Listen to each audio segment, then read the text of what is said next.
our podcast about bridging global cultures, celebrating the good, the bad, and growing together. We're back in the place, baby. We are. We're home, and it's quite nice to be home, I must admit. It is nice. It is nice to be home. It wasn't so nice the Friday or the day we were leaving. I was pretty sad to be leaving. I'm going to be like, I have like 2 or 3 more days at Rio das Pedras, I'll be honest with you. I think holidays, it's always good when you leave wanting more. Yeah, exactly. So I think that was the real plus of the situation. And we've had some really, really good feedback on the episode in Brazil. So many people are like, oh my gosh, they learned a lot about the country, even though we spoke about random things happening to us and about the sickness. I'm also wondering how many inaccuracies we have. Oh my gosh, yes. I was thinking, when I said that comment about the density in the population, I was like, is this true? I kind of remember looking at it on day 1. This was like day 14. Like, how accurate was I? Probably not. Anyway, it's fine. I'm really sorry if we've offended anybody, but yeah, we love Brazil. So yeah, and I think we'll definitely be back. So no, it was a really, really nice time, but it is nice to be home, back in London. Yeah, good vibes. Yeah, exactly. I suppose we're back to normal scheduling. So highs and lows. What's living rent free? So, hi, first week back. It's been nice to get back into a routine, not eat 3 course meals at every meal time.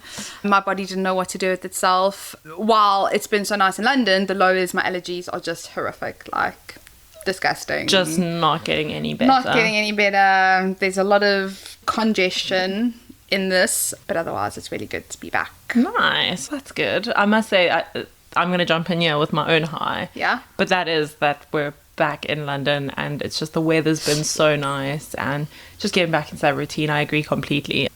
Not copying you, but you are right. No, it's okay. We can have the same high.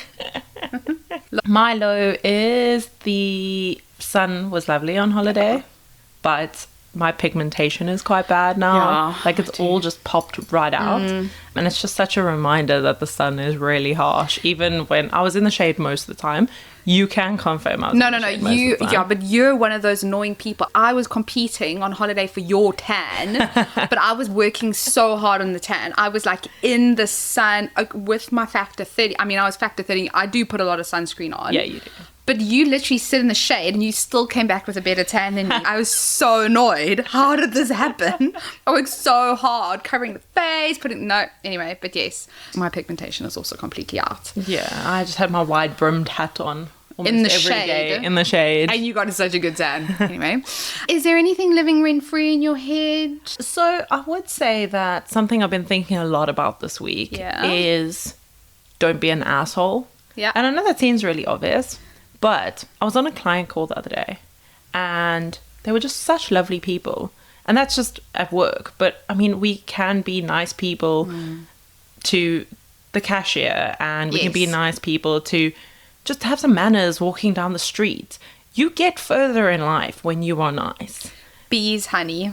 Literally, it really is like that. So I kind of feel like I might be getting on my soapbox a little bit about this, but being nice will get you further in life. Yeah, I agree. I honestly couldn't agree. Like, don't be a dick. Yeah. You say don't be an asshole. I'm like, don't be a dick. Don't be a dick. Just, it's not complicated. How about you? What's been living rent free in your head? So we get back from Brazil, and then it's Glasgow weekend. Oh, yes. Which none of us, we had friends that were going, but we didn't go. And I have been watching the repeats on BBC iPlayer, and oh my gosh, I was like, okay, I want to see what this hype is about Charlie XX, right? Because she's everywhere. She has been everywhere since last year. She brought out an album, Brat, and let me tell you, I get it. Oh, I really? get it. I am a millennial. I have discovered Charlie XX. I am obsessed with her. She is completely anti-clean girl aesthetic. She's like, I party, I drink, I smoke. And her set was an hour, right? Okay. And her music's very electronic, loud, dancey, vibey. I feel like I might like Charlie XX. No. She is unbelievable. It's her music, and flashing lights behind her. That is it. And she Really? commands the stage for an hour. And then at one stage, she brings up a glass of wine. And she's like, guys, I'm also having a glass of wine. So anyway, downloaded She's her our entire kind of girl. album. Yeah, no. And downloaded her entire album. I'm obsessed with her. I am singing her songs in my head. And literally, I get it now. Like, I get the whole Brat Summer. I'm a year late, but here we are. Nice. That's awesome. I mean, you might have influenced me. I might go and check out Charlie XCX. I needed something to be the trigger. Yeah. So maybe no, this is it. I just remember there was she's been around for a while, but I've never been a big fan. She was super poppy, but now she's kind of electronic, and she's also a DJ. Oh, okay. But she's cool. She's just a cool girl. She's a cool girl. She's a cool girl. We love her. Today's podcast is an interesting one. We're going to talk about vulnerability. I think for the both of us, I know, and I'm speaking from a personal perspective, I've only really started to be vulnerable, and I'm using that in inverted commas because we were talking about this on holiday. Even though we're being vulnerable, are we actually being vulnerable? I think I've never been good at it. I think to my detriment, it's probably affected relationships around me. Past relationships, yes. Hopefully it's not going to affect any future, but I think it's a very interesting topic. I'm not necessarily comfortable talking about it. I don't know how you feel. I think the more I talk about vulnerability and the more that I look into vulnerability, I realize that maybe, as you kind of pointed out, I wasn't being as vulnerable as I thought I was being. So that, I think, is something really interesting and that I've figured out about myself. But this all sort of started when we were having a chat to a very dear friend of ours, and she recommended listening to Brené Brown, who's sort of like the queen of vulnerability now, I feel. She's so good. Yeah, she's so fantastic. Good. So she is a scholar in the US, and she describes herself as a researcher, but also a storyteller. So a lot of her work is on like social studies, essentially. And she's done loads and loads of research. She's got loads of books. But the catalyst for this conversation was definitely her TED Talk from a good couple of years ago. Just the link though, because I think if you're interested in vulnerability and how that might impact your life, it's a really good starting point for the discussion. And it's just really, really interesting to hear how vulnerability affects us all in so many different ways and how important it is. And so it's 20 minutes long. Do yourself a favor. Go. I like the fact it was 20 minutes. I was like, I don't know if I can listen to this. Stop going for anymore. Yeah, exactly. It's because it's uncomfortable. It's an uncomfortable topic. Uncomfortable topic. And we were sort of assigned homework, to be honest, because our friend was like, you guys need to go and listen to this TED Talk because you need to learn a thing or two. And certainly sparked a good couple of conversations since then. I mean, there were just so many little bits and nuggets of information that she spoke about and things that we all got out of it. But what were the main things that you picked up that really stood out to you? So I've got a bit of a list because there was a lot. So vulnerability equals authenticity, right? I'm kind of on the fence with that because I think a lot of people have gone through a lot of hurt, so it's really difficult when you first meet people. You want to kind of gain rapport. You want to start this relationship with this person, friendship, relationship, whatever, right? So you're not off the bat going to be vulnerable. Like, that's just not going to happen. But I do think later on in life, the more you build on these relationships, the more vulnerable you are, the more authentic you are, the stronger your relationships are. Yeah. And you're able to build those connections. Yeah, and I think it's that authenticity does come through and it does impact your relationships, because if you're not authentic, then you're really not going to be forming those types of relationships that you want to be forming. Exactly. Vulnerability gives human a sense of belonging. Oh. I mean, I'm interested that you got that out of the whole talk. Well, I think it goes back to the whole connection thing as well, right? Yeah. Because think about it, when you are in relationships, and it could be friendship, it could even be family to a certain friendship, family, relationship, the more vulnerable you are breaking down those walls. You are then connecting with the person on a deeper level, and they're accepting you. They're accepting your whole self, which then gives you that sense of belonging. It gives you that sense of belonging. You're right. Another thing that I took was vulnerability is a courage to be imperfect. It's the idea of who you are. So kind of competing the idea of who you are versus who you should be. Because I think we've spoken about these archetypes that we've all been given as humans, especially from a woman perspective. Yeah, how we were sort of expected to be. Expected to be this, exactly. And I think vulnerability is, no, I'm not going to be that. Yeah. Why do I need to be that? Do I need to be that just because people tell me to be that? Yeah. Vulnerability is a willingness to do something where there are no guarantees. Yeah. Well, I think it involves so much trust, and it's like a visual in my mind is that, you know, those trust falls. Yes. I'm just imagining us all trust falling around life, basically. I don't care if that doesn't make me vulnerable. I'm not trust falling. I'll trust fall with you guys, but I'm not trust falling with John, because I think he'd probably be speaking to somebody, be like looking at something. I don't know. I mean, you can be vulnerable with me. I don't know if you should trust me with a trust fall. Yeah, trust falls trust falls. Those they just remind me of like those team building. Oh, vomit. Anyway, numbing vulnerability can lead to obesity, addiction, debt, etc. We mask our feelings. If we are masking our feelings, if we're not being vulnerable within ourselves, if we're ignoring the bad, what's happened? We're going to overcompensate by food, drugs, buying things, doing things we shouldn't be doing. And I think I've had conversations around other people about addiction, and I've been in situations and I've experienced addiction to a certain degree. I think that's something that also resonated. It was like, okay, so you're not being vulnerable with yourself.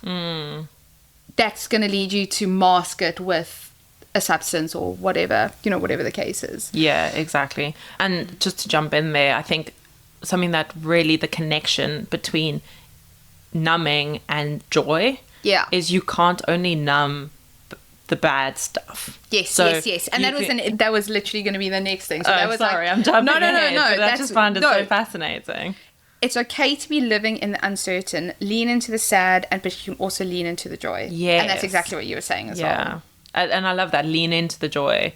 And also lean into the sad, because I don't think we always do. I think we feel this emotion and it is uncomfortable and we don't like it. And then we brush it under the carpet and move on pretty swiftly. Or you replace it with something like, okay, I feel sad today, so what I'm going to do, I am going to, I don't know, eat the ice cream. Exactly. But not eat a portion, eat the entire ice cream. Yeah. Or I'm going to, I don't know, buy myself something online that I don't need. Yeah. Or I'm going to have, okay, it's a simple thing, right? I've had a hard day at work. I'm going to have 3 glasses. Not 3 bottles.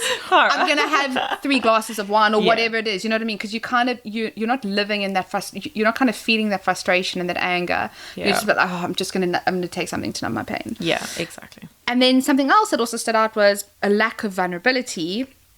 Is you sometimes brush away how your actions affect others. So it's like, oh no, well, what I did, it's fine. She doesn't mind. She doesn't mind. It's because you're trying to tell yourself you haven't actually done anything wrong, where you actually have. I found it really interesting. And I think some of the things that we took away was quite similar. Yeah, definitely. Similar to a degree. Yeah, I think for me, just going back to that numbing side of things, is when you numb the bad, you also numb the good. Yeah. And it's just so sad that by not opening ourselves up and not having that vulnerability, we're also, we can't lean into that joy. Yeah. Because we can't fully experience the joy, because we're just in this negative space that we're not actually dealing with our emotions and our sense of self in many ways. And I think you also mentioned, but it's all about belonging and worth, and we are worthy of being loved. Yes. But once again, we're only doing ourselves a disservice when we don't have that vulnerability, because how can people love who you really are if you're not showing it? If you're not showing it. Exactly. You know, the good and bad parts, the parts that you maybe feel uncomfortable and are the ugly parts of yourself, are still you. They still make you who you are. It's so difficult to show that, though. Yes. And then that also leads in kind of the sense of belonging. So it's like, if you're not, and that's what a lot of her, and she kind of culminates in a lot of it is like, well, leading into that authenticity, that sense of belonging, which, like I said, I do, the authenticity thing for me is I'm still kind of on the fence, because I think just because you're not vulnerable doesn't mean you're not authentic. I don't think you may be your full authentic self, but I don't think it doesn't mean that you're not authentic.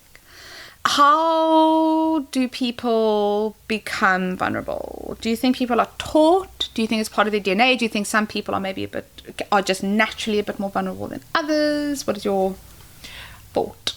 I really do think it's something that's taught, because it's really difficult for you to even have the right ways of expressing yourself if you have not been taught how to, or encouraged to do that. I don't know how much of it is sort of nature. I don't think people are either inherently open or vulnerable or not. Yeah. I really do think it's all about emotional regulation and the ability to feel open with your friends and family and be able to say those things. And it's modeled behavior as well. So if it's modeled around you, you're going to be far more likely to actually model the same behaviors. So, yeah, I definitely think so. What do you think? I agree with you. I do think it's taught. I don't think it's as black as white saying, well, your parents or the people around you should have taught you how to be vulnerable and recognize your feelings, because I think it's a lot deeper. I think especially more so my age, because I am a bit older than you, but like I think of my kind of generation growing up where our parents were the boomers and their parents were the generation older, so it was difficult because their parents lived through the war, right? Yeah. Where times were really, really tough. So the whole being vulnerable or feeling sad or depressed or that anxiety, no one knew what that was. That was never discussed, right? And then you think, okay, so that being hard to a certain degree, but I think also just getting on with it and just you have to make it through, that was kind of transferred to their children, which would be our parents, right? So they were also, it was so difficult for them to even recognize what these feelings were, and if they couldn't recognize them, well then how are they supposed to feel them or know what they are, and how are they supposed to talk about them?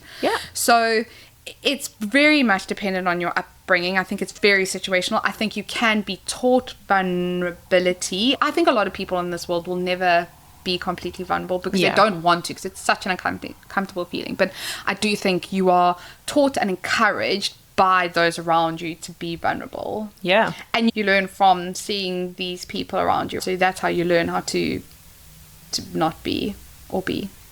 Yeah. And I also think it takes practice. Yeah. Oh, yes. So it needs to be with anything. As with anything. It's like a muscle that needs work, and you need to constantly practice it. So you were sort of touching on it already, but do you think you grew up in a home that encouraged or taught you vulnerability? Or if not, how have you started to try and lean into that more? I would say I grew very much up where life was busy. It was full on. There were a lot of external things happening at any given moment. So it was very much you get on with it. Yeah. Like you get on with it. And I think most people would probably say that they grew up in a similar household. I think, and to no one's detriment, vulnerability was never really something that was, I would say, encouraged is probably a word to use. There were so many other things happening, and it was like, okay, is the child happy? Fed. Is the child fed? Is the child going to school? Okay, fine. Let's kind of get on with it. But I think, once again, that goes into what I was saying earlier about just growing up in the time that I grew up. Big girls, big boys don't cry. You know, that's what we were told constantly. Yeah. If you as a child were like having a bit of an emotional breakdown, big girls don't cry or big boys don't cry. So you were taught to be strong, and it was, oh, she's such a strong woman and she's so resilient, and those were the words that were used, which is great and wonderful. But then in turn it makes you like, okay, cool, so if I am going to have a bit of a moment, so that means that I can't actually show any emotion, because then I'm not going to be strong, then people aren't going to see me as strong. I was watching to the Dallas Cowboy cheerleaders. It's very toxic. I do not agree. Is this the second season? This is the second season. I haven't started watching it yet. So it was the other night, I was like, oh, let me just watch something. Let me just put it on. I don't agree with the whole thing. What I do, however, agree with is that this new season is really touching on a lot of these old school ways of thinking, and a lot of the women are like, no, we're not going to be like that. I mean, it says very clearly in one of in the rule books don't be sad. You have Don't to be portray. It literally says, don't be sad. It's like you have to portray this strong, beautiful composure all the time. And one of the new cheerleaders, she's like, no. Well, she's like, we're here to rewrite this. And I think that's Yeah. amazing. And it just, like I was saying, it's very, very generational. What about you? I do agree with you. I think there is that definite like generational shift, and parents of today are a lot more cognizant of the fact that they need Yeah. to teach their children how to actually work through different feelings and then communicate what they're going through, Yeah. which is really important. In my childhood, I don't think it was ever said, we never spoke about the word vulnerability, but we were always allowed to show our feelings and our emotions, which I think is the sort of, it is not vulnerability, but it is the foundation of It's a foundation. vulnerability. And I certainly showed my emotions. Did you? Tell us. But it is still, I think, a lot of, okay, you've had your moment now, it's time to move on. Yeah, like get on with it. Exactly. And I even see it in myself today. I follow somebody on Instagram who recently lost her cat. And her cat was like 17 years old or something. And she's really going through it. And it's been like 4 or 5 months. And What is your natural, be honest. I'm getting be honest, like, 'cause- it's time now to move know, on. well, yeah. But if that person is still in the thick of grief, who am I to say? And I think this is part of the problem, is because we have so much personal internalized difficulty with vulnerability Yeah. and going through things, and we want to just get on with things. We shouldn't put that on other people. Yeah. No, you're right. You can go through that. You can have all of those feelings, which I think really touches on some other big topics of why it's so difficult to be vulnerable. It really is. And so I suppose let's get straight into it. Why do you think it's so difficult to be vulnerable? Well, you've literally just taken the words out of my mouth. It goes against our roles. It goes against the roles. Strong, she's so strong, she's resilient, she's dependable. We've been defined, if you've been told something all the time, that's what you're going to believe. And it's really difficult to try and break those barriers, because then also, to a certain degree, you're losing the essence of yourself. Because I've always been told I'm a very strong person, I'm very strong, I can take it, I'm resilient. Yeah. So it's like when I'm emotional, am I losing an essence of myself? Oh, I find that so interesting that you even said that. It's embarrassment. There's a bit of embarrassment Yeah. there, but I'm always known to be the strong one. So if I do break down and be emotional, I'm kind of embarrassed because I'm not standing up, or I'm not being who I should be. Yeah. But Does that make sense? But who should you be? And I think that's Exactly. really the question there. And do you think that holds you back from actually sometimes showing that vulnerability? Definitely, 100%. Like, I'd be lying if I said no. 100% does, because I'm so used to, I'm the dependable one, Cara's strong, she's this, and I've been told that in my entire life through various stages. So yes, does that make me feel like that I can't show emotion? Absolutely. Yeah. And I wonder, do you feel the same way about expressing your vulnerability with, let's say, newer friends who haven't known this? I'm not saying when I say you're not strong, that's not what I mean. But I like, know what you're saying. the constant messaging hasn't been given to those same friends. And so maybe you feel differently around that? I think so. I think definitely, because they only know the version that I'm going to give them, if that makes sense. You know what I mean? 100%. And with that, we'll have various elements of vulnerability, etc. So yes, it's definitely a lot easier because there's no preconceived notion of who I am, and so it's easier to kind of be vulnerable and be myself because they don't know who I am. Yeah. And I suppose that leads into a little bit of, you're allowed to change as a person. Yes, you are. And if the people around you don't change with you, it can cause a little bit of friction, because who's this new version of Taryn? Yeah. We don't understand. So yeah, I think that's so interesting. I think what I also find is that we're sitting in this world of toxic positivity. And so it's so difficult. So difficult. Everything is so positive. It's like, yeah, life is good and everything is fine all the time, and I can pretend my way through life if I'm just really positive about everything. And yes, manifesting things, like, go for it. But I think there's a difference between manifesting something and the other end of the spectrum, which is being negative about everything. It's being able to actually just express yourself. 100%. Express the shit. Express the good and the bad and the shit and the positive and the negative. That toxic positivity kills me, because you're telling, but that also opens up a whole nother door for me into this whole what you curate online in your social media. And I mean, we do not want to get me started on that. I will completely go off topic, but I do think that curated life, that toxic positivity, is all very much, it all leads into each other. Yeah, definitely. How vulnerable do you think you are in friendships?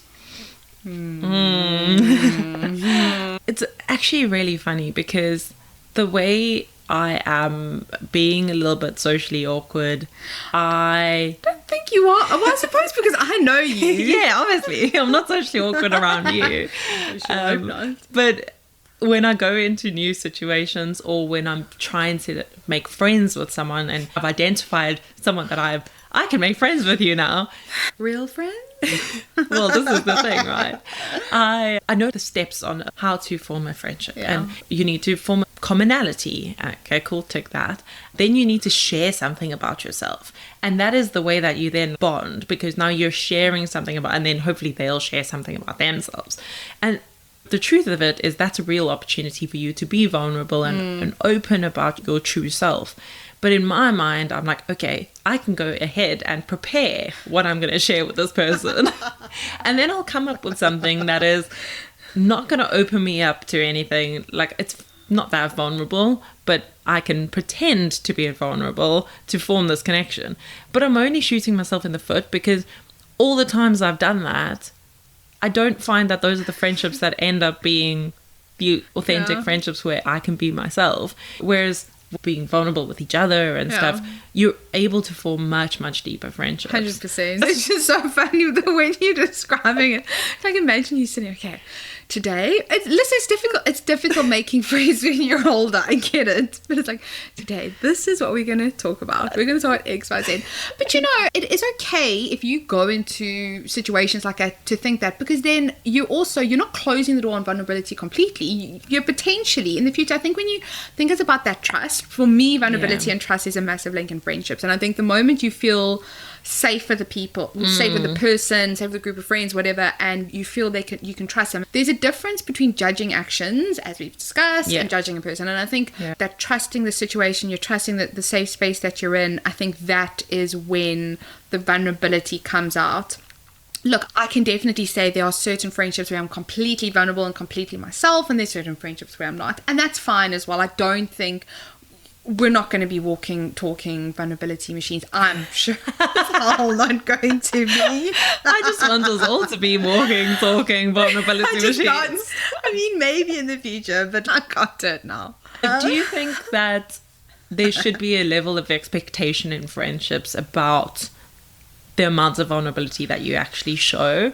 Do we owe it to anyone? No, I don't think I don't. I think the only thing, vulnerability is it's got nothing to do with anybody else. I think it's got all to do with you. So you owe it to yourself to, if you really, the more I think about it, forming those authentic friendships, I think be yourself, because there's nothing better when you can completely be yourself and somebody turns around and is like, actually, you know what, I still kind of like you. I still kind of dig you.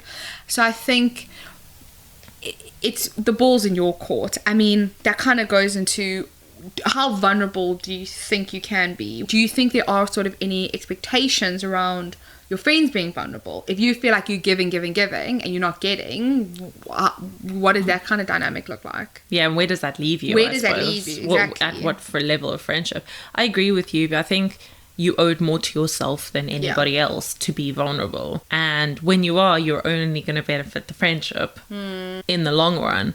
But I don't think you need to be vulnerable in every single friendship, because different friendships have different purposes. Exactly. I'm thinking back to some of the friendships I've had. I think sometimes people, well, I know I wasn't being vulnerable because I didn't want the judgment. Because maybe I was doing something I shouldn't be doing or whatever the case is, but I didn't want the judgment. And also I wasn't okay with myself, so I was like, oh well, if I show them this part of me, they're probably not going to like me because I don't like it, or I didn't understand it, or whatever the case is. And also I didn't want to burden my friends. That burden thing is, but which we shouldn't feel like that. And I think as women we probably overthink these things a lot more, because I can assure you, for any males out there, it's not that deep. Yeah, exactly. It's like not that deep. But having said that, I don't know how much they're communicating. No. Which is a missed opportunity. Yeah, it is a missed opportunity. You don't want to burden your friends. Yeah. But are we burdening our friends? Because we're not. Because there's no ways, if somebody had to tell me their deepest, darkest secret or the way they were feeling, it's not a burden to me. I'd rather you tell me as opposed to not telling me. Yeah, but the problem is we see ourselves as a burden. Yeah. It's not that we are a burden. Those are two very different things. So, yeah, I totally agree with you. I'm trying to think why it's a burden. Like, why? Because that was my initial response. I was like, oh, I don't want to be a burden. Because I think also you feel, we compare. In friendships, you compare yourself to every situation. I know I compare myself, which we shouldn't, but we're working on that. You think, oh, well, if I'm going through this, it's not as bad as your problem. So I don't want to burden you with, because my problem's small. My problem's small. You know what I mean? So it's kind of like, well, I'm not going to say anything because they're going through something that's a lot bigger and mine's just really small. So they might think it's silly or they might judge it. I think that might have something to do with it as well. Yeah. Do you think it might also have to do with our own comfort around vulnerability? So I know that because I'm not always the most vulnerable person in different situations, when you do meet people that are just like so authentically themselves, you're almost taken aback. Especially if you're still developing a friendship. 100%. Oh my gosh. And it scares you a little bit. Yeah. It's like, wow, you're just coming at me with the truth. I don't think that's a bad thing. No, not at all. But I know exactly what you're saying. It's like they hit you with everything and you're like so taken back by it. You're like, oh my gosh, this is quite jarring. But it's also kind of refreshing. So refreshing. In a way. Yeah. I think we need to learn to be a bit more like that. Yeah. But I think there's a lot of work that needs to be done around vulnerability. I think also just recognizing the fact that you want to be vulnerable is a good place to start. Yeah. That's what I would say. And practice. That's what happened to me. I was like, okay, we're physically going to start becoming vulnerable. Why? I am not vulnerable. Okay. I love that. Well, I had to. I was just like going through this weird thing. I was like starting to feel a bit numb to everything. Like the happiness wasn't happy, the sad wasn't sad. And I was like, there has to be a reason. Going back to what Brené Brown said, it was like, if you're not leaning into the sad, you're not going to lean into the happy. Yeah. And how did you do that? Really practically speaking, how did you... I'm still trying to do it. But I think it's, for me, and this is with the therapy that I've done, and I've spent many years in therapy, for me to do something, it's a conversation I'm having in my head. I physically have to tell myself to do this. I physically have to tell myself to do this. It's like cognitive behavioral therapy. That reinforcement and seeing it from a different picture. So it's still something I'm working on. It's evolving. It evolves. And it's a very uncomfortable feeling for me when I am being vulnerable. I feel physically uncomfortable. It's the worst feeling. But I know it's good for me. So I'm just pushing through it. Do you feel like there's been growth? I think a bit. I think maybe there could be a bit more. I don't think I've maybe been as vulnerable as I should be. Well, you are not a walking, talking vulnerability machine yet. Not yet. But there's still time. But there's still time. I mean, would you say you are authentically vulnerable? I think with my very close friends and family, I am. Okay. But still not always. Okay. But you're aware of it. Exactly. And I think that awareness, and I think it really does come down to practicing it and working through my own feelings of not wanting to be a burden and not wanting my problems to seem like the most important problems in a friendship, but actually we can just talk about who we are and where we're at any given time. And I think there's also a bit of a connection between vulnerability and authenticity and your morals and values. And if you're living out all of those different things, that's when you really get to work through that numbness Yeah. and experience that joy and lean into it. You just mentioned something about the problems being the most important in a friendship, and I think something to note is that they might not be the most important problem in the room, but they're still your most important problem. Yes. Oh, So I think that's just something to think about as well. Yeah. And you're allowed to take up space. You're allowed to take up space. I think so long, like so many people, that's also, you don't want to say stuff because you don't want to take up space. Yeah. But you should take up space. We all deserve to take up space. Exactly. I'm definitely going to take that away from today. I'm going to take a lot away. Oh, jeez, I feel like I've just gone through an entire therapy session in however many minutes. This always happens. That's great. Always happens. What it has led to is a lot of introspection and forcing us to think through these ideas. Think through these things. So that we can become walking, talking vulnerability machines. Is that what you're taking away? Yes, that is so good. I love it. Talking vulnerability machine. I don't know what my brain was like. I was like, what? I love it. I love it so much. I'm just obsessed with it. It's so good. Walking, talking vulnerability machines is so random. Absolutely love it. I love it so much. Okay, guys, that's us for this week.